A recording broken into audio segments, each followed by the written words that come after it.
All right, we're back here. We're going to start with Genesis, and we prayed in the last session, so let's just keep moving, try to get ahead of the game here. And so, lecture 6, we're going to try to cover a couple of chapters here, actually 22 through 27 tonight, and then we'll come back 28 next week. Chapter, all right, chapter 22. We see the strange command which God gave to Abraham. He says, and it came to pass after these things that God did tempt Abraham, and said unto him, Abraham, and he said, Behold, here am I, and he said, Take thy son, thine only son, Isaac, whom thou lovest, and get thee in the land of Moriah, and offer him there for a burnt offering upon one of the mountains which I will tell thee of. And we see Abraham's strange obedience to this command. And the strange issue of this trial, the sacrificing of Isaac was countermanded in verse 11 and verse number 12, and another sacrifice was provided in verse 13 and 14, and the covenant was renewed with Abraham in verses 15 through 19. I want to stop before I get too far away from this and bring up the, what's that? Well, it was saying, don't kill him. That's a countermand. I've never heard of that. Yeah, countermand it's a military term for I'm changing the order. Yep. Okay.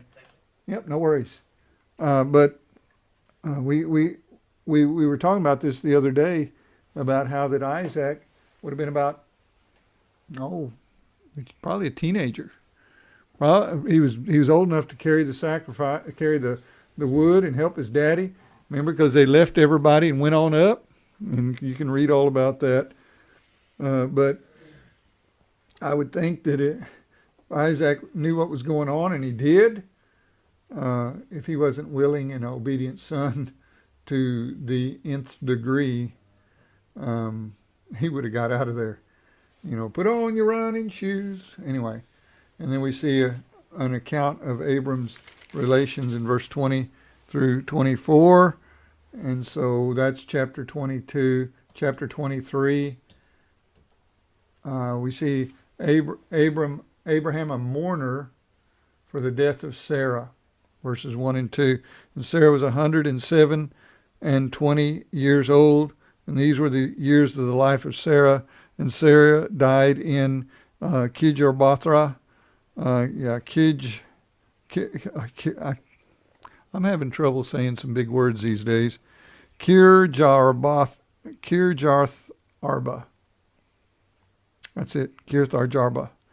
Anyway, the same as Hebron, that's easier, in the land of Canaan. And Abraham came to mourn for Sarah and to weep for her. And Abraham purchased a burying place for Sarah. And it's kind of interesting there in verse, and the purchase is proposed by Abraham in verse 3 and 4, and is treated of and agreed to in verses 5 through 16. The children of Heth answered him and said, Hear us, Lord, thou art a mighty prince among us, and the choice of the sepulchres to bury the dead, none shall withhold from thee. They're basically saying you can have it. And he's like, no, I want to pay for it, verse 16. And it's good to pay for the things that you have if you're able to do. If somebody offers, you got to be careful and walk that fine balance of robbing someone of a blessing and putting somebody out. Don't put anybody out. Don't be a burden. Don't rob them of a blessing, but don't be a burden on folks. And so anyway, we see the premises conveyed and secured to Abraham in verses 17, 18, verse 20, in the field, and the cave that is therein were made sure to Abraham for possession of a burying place by the sons of Heth. So chapter 23, we see that it starts with the death and the burial of Sarah. Her name was changed too. And so let's go on to We see her funeral there in verse number 19. After this, Abraham buried Sarah, his wife, in the cave of the field of Malpet before Mamre, and the same as Hebron, in the land of Canaan. So you say No mention of Isaac. no mention of Isaac there? No, there's not. Because the picture of death, and then he comes back for the bride in the next chapter, Yep. and he's absent in between. Mm. Picture of Christ. Well, there you go. All right. We see that Abraham now being alone, verse number 24, chapter 24, we see that Abraham's care about the marrying of his son and the charge he gave to his servant about it. What was his servant's name? Eleazar. Eleazar. And he brought Rebekah. We're going to see that in this chapter. We see the servant's journey into Abraham's country to seek a wife for his young master among his own relations. And there's pictures here. Pictures. One of the pictures that's very important about this especially is that Christians don't need to be marrying non-Christians. I remember somebody was talking at a youth conference one day, and he said, "Who am I supposed to marry?" To the preacher. And the preacher said, "Run for God, look to the right, look to the left. Those are your candidates." Amen. And so it's very important that you don't go to the world for your spouse.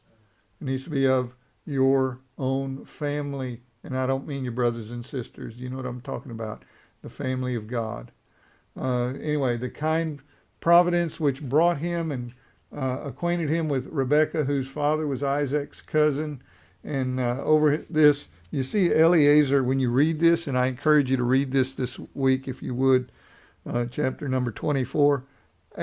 Eleazar is almost gobsmacked or astonished beyond belief. Astonied. Well, stonied, they don't moving, okay? But I didn't know if everybody in the Philippines would know the gobsmacked word, because I learned that when we got here. I'd heard it, but I didn't really know what it meant. But anyway, they were gobsmacked. Ask Brother Bobby. Amen. If you don't know what that word means. They were just beside themselves. He was beside himself. Eleazar was like, "Oh, God, you've taken me. Yeah, I don't know what I'm going to do. I'm supposed to go find a bride for my servant, my master's son. This is an impossible task. And then he's got to be of his own family. Oh, he's got to marry a cousin or something. I just can't do this, Lord, but I'm gonna obey, and I'm gonna go. When I can't find anybody, I'll go back and tell him." And then who does he come across? Rebekah. And then come find out she's related, and all the boxes are being ticked. And he's just, anyway. Read it. It's an amazing story. And anyway, we see the treaty of the marriage with her relations in verses 29 through 49, and the consent was obtained. So they worked it out with the relatives first, and then they asked, "Would you go?" And I have experienced that with my daughter. Somebody asked me about it, and then I just asked her, "Would you go?" After I was sure that it was someone that she could marry. "Would you go?" Rachel's like, "Yep, ready to go." She was gone.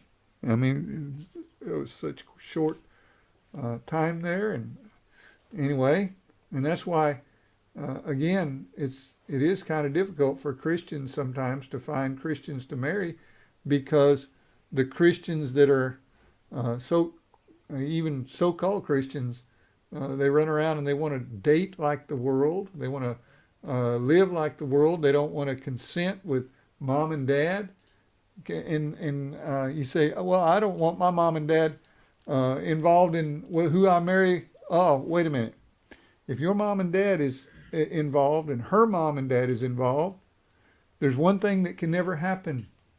They can never look at their either son or daughter and say, "I told you not to marry him." and they will feel a responsibility in trying to keep you guys together. And it's the same thing when you get on the other end of it and when you deal with your children. You need to be involved with who your sons or daughters marry. And I don't mean you pick them out, and I don't mean that you arrange a wedding with somebody when they're 3 years old, like they do in some countries. No, no, no. I'm talking about just being involved, being involved. And when I found my beautiful wife, oh my goodness, I remember that I had a basic understanding of this, but my mom and dad weren't completely sold out to this idea, but they had a basic understanding. And I remember I talked to Mrs. Blanchard, and I remember going to my dad, and I went to him with the attitude, if he says no, it's no. If he says yes, I'm going to go ask her to marry me. And so I went to my dad and my mom. And I went to my mom first because my mom was my wife's school teacher.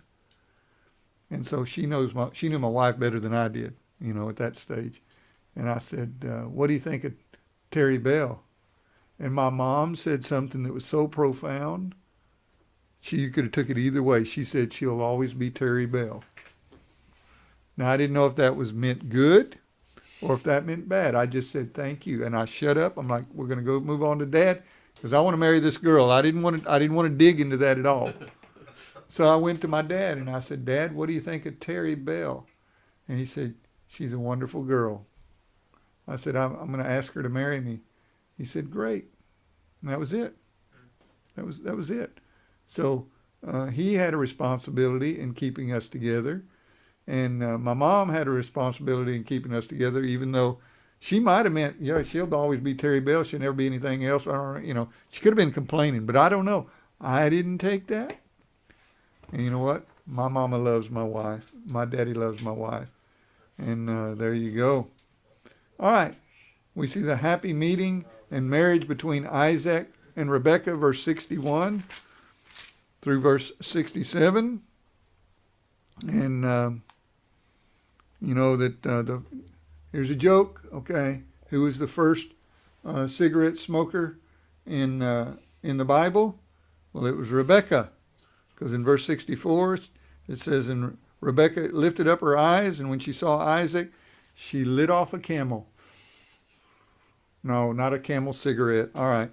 She jumped off the camel, all right, and went to him. What a joy that, imagine that was. Okay, verse chapter 25, the writer in this chapter makes an end of Abraham with an account of his children by another wife. Let me turn the page here, verse 25. Took another wife, her name was Keturah. Verses 1 through 4. Of his last will and testament, verse 5, and Abraham gave all that he had unto Isaac. And of his age, death, and burial, verse 7, 8, 9, and 10, he died in a good old age, right? And Isaac and his sons, Isaac and Ishmael, buried him in the cave of Machpelah in the field of Ephron of the son of Zohar the Hittite, which is before Mamre. And the writer of this chapter makes an end of Ishmael with a short account of his children, verses 12 through 16. He wasn't the son of promise, so we move on from there. And then of his age and death in verse 17 and 18. He enters in upon the history of Isaac and his posterity, verse 11.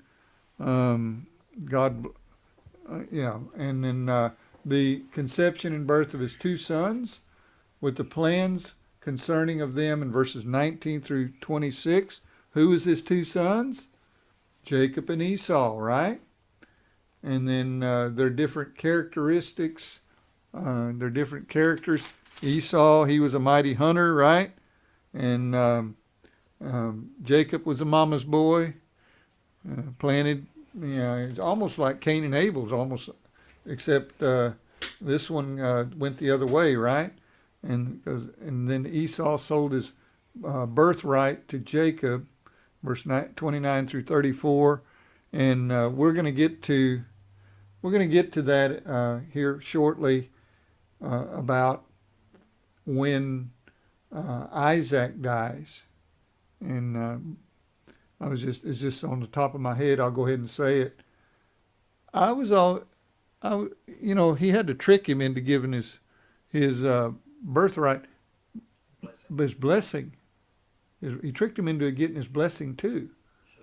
And you know what? I'm wondering, and the way you read it, it's almost like maybe Isaac knew that Esau sold his birthright, so he gave him his blessing. So we'll look at that a little bit more in depth. It's something interesting to see, because Esau come in crying not about his birthright, but about his blessing, because he lost his birthright. He sold that, and it really makes me wonder if actually Isaac knew it, because the Bible is not very clear on it. But you see when he gets upset, it's about his blessing, not his birthright, even though his birthright was so important.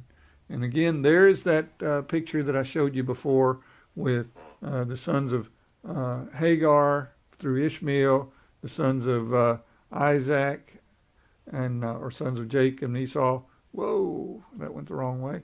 And then you got the sons of Keturah here through Abraham and Keturah. Anyway, so chapter 26, we're going to try to get to 27, right? Okay, come here. Isaac in adversity by reason of famine in the land, which obliges him to move, but God visits him with direction and comfort in verses 2 through 5. There's a famine in the land in those days, and the Lord appeared unto him and said, go down into Egypt and dwell in the land which I shall tell thee of, and sojourn in this land. To go down to Egypt, right? What happens down there? It is the same thing that his daddy did. Sons of the father doth visit the iniquities of the children of the third and fourth generation. Is he told to go to Egypt? He is told to go to Egypt. No, he's told not to go down into Egypt. Sorry. He says, appeared in him, go not down into Egypt and dwell in the land. Sojourn in this land. Okay? He denies his wife and is reproved for it by, of all people, Abimelech. Isaac in prosperity by the blessing of God upon him, verses 12 through 14. It's amazing, just the sin. I wanted to stress the sins that we have will show up in our children, and they will be magnified in our children. And so, if you have sin in your life you haven't dealt with, you need to deal with it. It's very important. Okay. The Philistines in the land were envious at Isaac. He continued about his business in verse 18 through 23. God appeared unto him and encouraged him, and he returned to his duty. Verse 24 and 25. The Philistines made a covenant with him. And then we see another thing. This will preach here. And this is a big warning. Be careful who you marry. Remember we was talking about that one before? Isaac, where did he go? He went to the right spot to get a wife, correct? Where did Jacob go to get a wife? The right spot to get a wife. Huh? What about Esau? Let's read about it. If Jacob had cheated his brother for the blessing, Esau would have been sent across to marry Leah, and then Rachel would have been the only one left for Jacob to go and get. Well, there you go. Esau Yeah, missed out on getting the right wife. Well, here's Esau's wife. Esau was 40 years old when he took a wife of Judah, the daughter of Beeri the Hittite.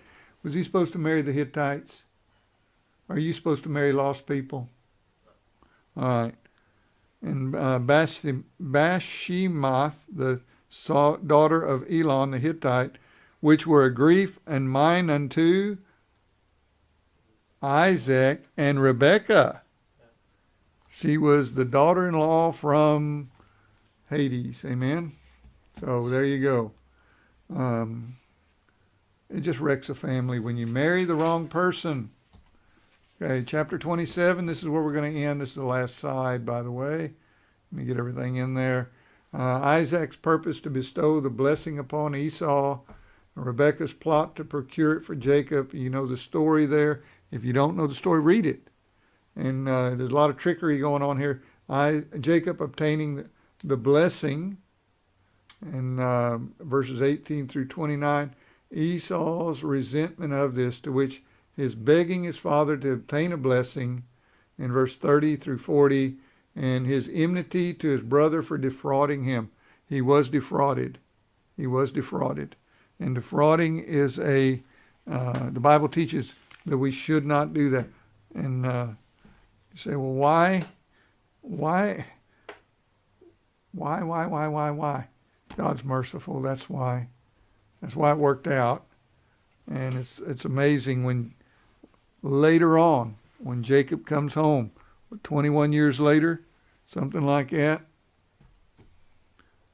I don't want to give it all away. That's all we got for tonight. And I appreciate you guys being faithful to Bible Institute. And I'll have the next test up here shortly. And so you guys have a good evening. God bless you.